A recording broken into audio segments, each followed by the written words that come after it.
Saying that I was content with my husband Nick would be an immense understatement. I had married the love of my life, and even my mother-in-law, who lived with us, was wonderful. Despite Nick's busy schedule as a manager, he always made time for me, and my relationship with my mother-in-law was smooth. One day, while discussing inheritance matters with my mother-in-law, I mentioned that I had received my parents' shares, which amounted to a significant sum.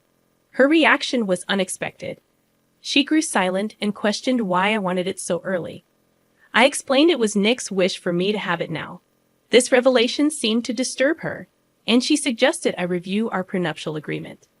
Confused, I confronted Nick, who tried to brush off the situation. However, when I pressed him further, his demeanor shifted, and I sensed a hint of panic in his voice. Determined to unravel the truth, I sought an explanation from my mother-in-law.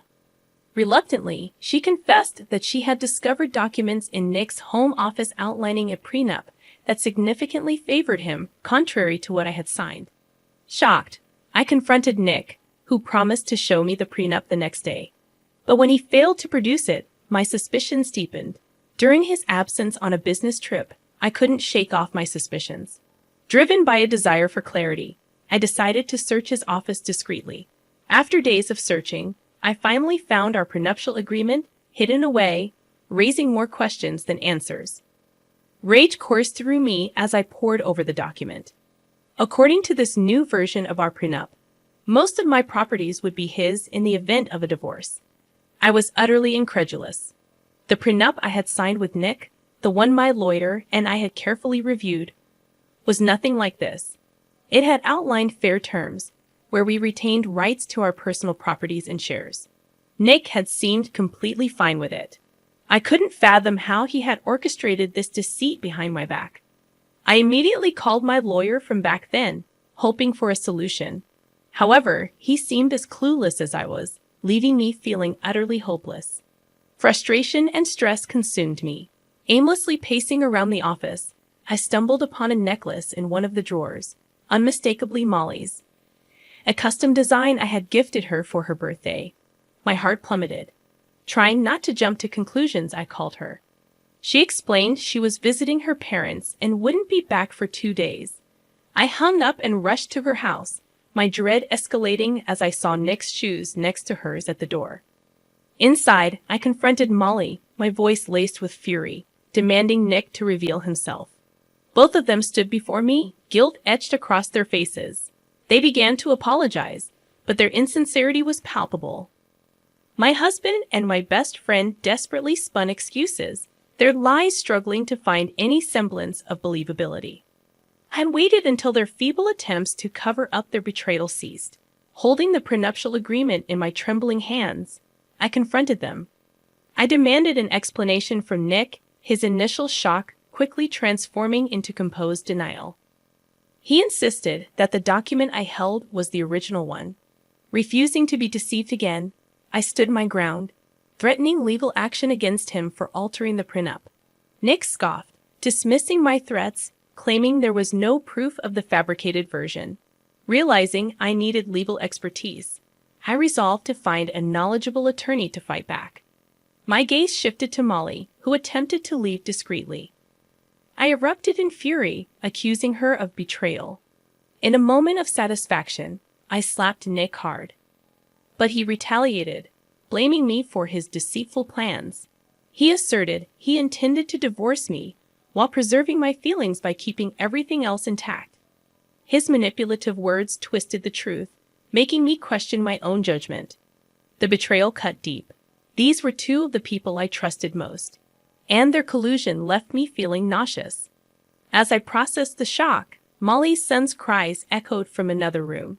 Dread consumed me as I confronted Molly, asking if Nick was the baby's father. Neither of them could meet my eyes, confirming my worst fears. A year ago, when Molly announced her pregnancy, I had supported her unconditionally. Nick had been there for her too, seemingly out of kindness. Now the pieces fell into place, revealing a devastating truth. Returning home, uncontrollable tears welled up. I found solace in the embrace of my mother-in-law, who stood by me as I poured out my heart. Sharing the entire ordeal with her, I realized the depth of the betrayal. I contemplated whether delving into the prenup had been worth it.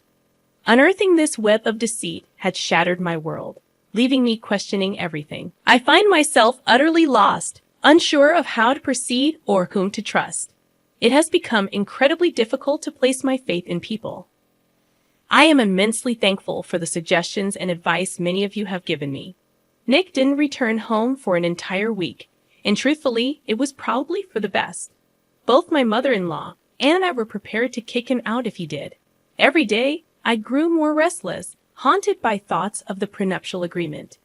Taking your advice to heart, I reached out to a lawyer who happened to be Molly's ex and one of the most promising up-and-coming attorneys I knew. He hadn't been available when we drafted the prenup, or I certainly would have chosen him. The lawyer explained the complexities of the situation, suggesting various ways to resolve it. Ultimately, he proposed that convincing Nick to nullify the prenup was the best course of action. However, when I confronted Nick in his office, his response was unexpected. He professed his love for Molly and his desire to provide for their child. I was dumbfounded. If he cared so deeply for them, why did he need my money? My persistence in questioning him only led to threats. He even went as far as to threaten my job, exploiting his connections with my boss, who happened to be his close friend. In that moment, it was as if I didn't recognize him anymore. He had transformed into someone manipulative and cunning. I realized that divorcing him would mean losing most of my property, a prospect that left me feeling trapped. While I wasn't well versed in the legal intricacies, my lawyer mentioned that the agreement might be considered invalid if the property division was excessively unfair. Yet the agreement specified most of my properties, albeit with a certain entitlement for me. Despite this, it still felt profoundly unjust, even if it might appear ordinary in a courtroom setting. For now, I chose to back down, feeling the weight of the situation pressing down on me. Several days later, I received a call from Nick's secretary, requesting a meeting. We met at a cafe, where she wasted no time getting to the point. Nick was involved with my boss, and he had threatened me using her as leverage. Suddenly, everything clicked into place. Her unwarranted hostility towards me finally made sense. It was incomprehensible to believe that he was juggling multiple relationships simultaneously. Fortunately, the secretary provided me with photos as evidence of their secret affair. Armed with proof, I confronted Nick immediately. His face paled, sweat beading on his forehead. He lashed out, blaming me for ruining his life. But I cut him off, threatening to show the photos to Molly unless he agreed to modify the prenuptial agreement. Faced with no other choice, he begrudgingly complied, though his fury was palpable. In the following week, we met to revise our prenup agreement. Nick seethed with anger throughout the process, his rage evident to anyone present. When Molly saw her ex with me, she seemed genuinely surprised. Clearly, she hadn't anticipated seeing him after breaking things off upon learning about her pregnancy. After the prenup was successfully modified, I wasted no time. I filed for divorce, ending the toxic relationship that had left me broken and betrayed. Thank you, everyone, for your supportive messages. I want to share an update with you all. I've purchased an apartment and regained ownership of all my properties. The alimony was eliminated, a decision we both agreed upon. Most importantly, I've finally separated from Nick, and it feels liberating. He was involved with Molly for a while, but their relationship soared after she discovered him with my boss. In the aftermath, I resigned from my job and found a better position at a different company. On a personal note, I've started a relationship with my lawyer, Molly, and things are going quite well. It seems that karma works its magic after all. Regarding my relationship with Chris's children, Eric, 17, and Alice, 15, it has always been respectful and caring. While they refer to me as their mother figure to others, they prefer not to use the title mom when we talk privately or in front of other relatives. I've never insisted on the label, valuing our bond more than a title. However, this became an issue with my mother-in-law. She persistently pressured me, believing I should be called Mom by the kids, despite my attempts to explain the distinction between being a mother figure and the title itself, she continued to push the matter aggressively. In a recent confrontation, my husband stood up for me, asserting that his mother's behavior amounted to harassment. I supported him and asked her to respect the children's choice in how they address me. Unfortunately, this stance led to criticism from other family members, friends, and even some acquaintances who believe we should comply with my mother-in-law's wishes to maintain family harmony. Am I in the wrong for not insisting that my stepchildren call me mom, and for not agreeing with my mother-in-law's demands? I can't believe your mother-in-law is suggesting that you should force your stepchildren into a specific parental relationship dynamic. It's almost laughable how she thinks you should have adopted them immediately after marriage and changed their last names to yours. The sarcasm aside, your approach is truly commendable. The way your stepchildren address you doesn't diminish the wonderful relationship you've built with them. I wonder if your mother-in-law's reaction stems from a fear that your lack of insistence on the title means you aren't attached to the kids. However, it's crucial to understand that the children's opinions matter most. If they want to call you mom, eventually they will, and if not, that's perfectly fine. By not pressuring them while offering unconditional love, you're doing the best thing for your relationship. You aren't their biological mother, so pushing them to address you a certain way isn't your place. The kids should have the freedom to express their preferences within the boundaries set by you and their father. If they choose to call you mom, it should be their decision. If they prefer using your first name, that should be respected too. Frankly, it's quite odd for your mother-in-law to get so worked up about this, especially after a decade into the marriage. I wonder if there might be something else going on with her health or emotions. Regardless, you're definitely not in the wrong here. I'm 26 years old, and I'm pregnant with my first child. My husband, Harry, and I are thrilled about it. We recently announced our pregnancy during a family party.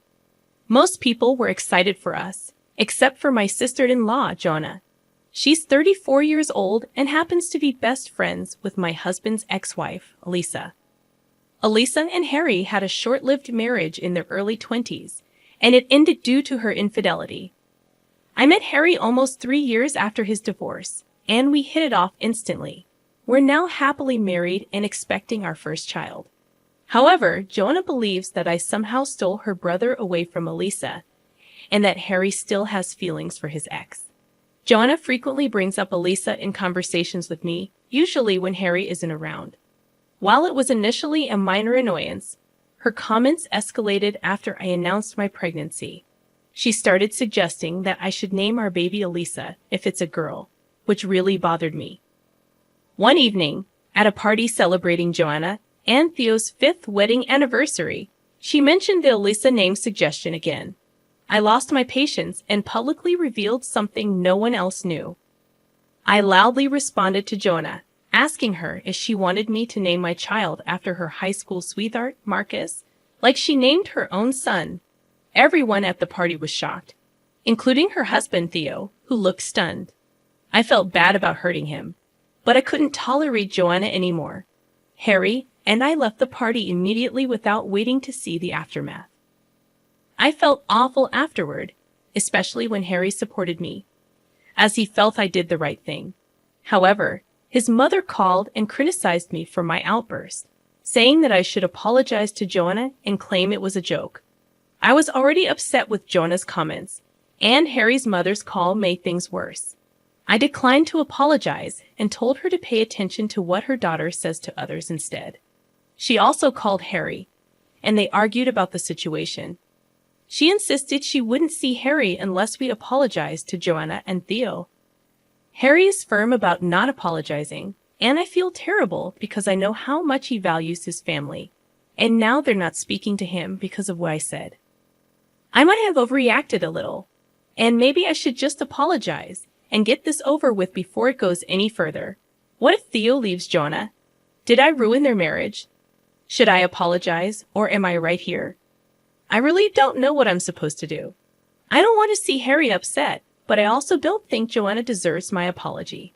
Am I the a-hole here? They're getting a divorce now. Apparently, since I refused to back down from what I said, Joanna had to come clean about what had happened, as Theo wouldn't drop it. Harry's mother called us to let us know that this was all our fault and that we had ruined Jonah's life. I'm not sure how it's my fault, since I was not the one who named her son after her high school ex. But sure, whatever. I'd suggest we just apologize, but Harry said that he would rather not speak to his mother and sister than apologize for doing the right thing. Gosh, I really couldn't have asked for a better husband. I do feel bad that he's giving up contact with his family for my sake, but I'm glad that he's on the right side of things. It's been a few days since Theo decided to leave Jonah, and she's been calling us nonstop, mostly Harry, saying that he needs to leave me, and then I'm going to ruin his life. She even went to the extent of saying that Elisa is still willing to take him back, and that she'll make sure that we're never happy together if he decides to stay with me. At this point, we've decided to go no contact with them. I've already blocked her and her mother from all my social media accounts, and Harry's doing the same. He doesn't even look upset anymore, just outraged that his mother and sister are being this crazy and awful. I know there hasn't been an update for really long, but that's because of all the craziness that we've had to deal with over the past few weeks. So to fill you guys in real quick, Theo decided to file for divorce and seek full custody of their son. He moved out within a few days of their marriage anniversary and has been living with one of his friends. We've managed to keep in touch, and I even apologized to him for whatever happened. But he ended up thanking me for bringing up the truth. Apparently, he'd always suspected that the name Marcus had meant something to her since she had gone ballistic when he dared to even suggest another name and even threatened to leave him over this. That's why he had no option but to let her name their son Marcus.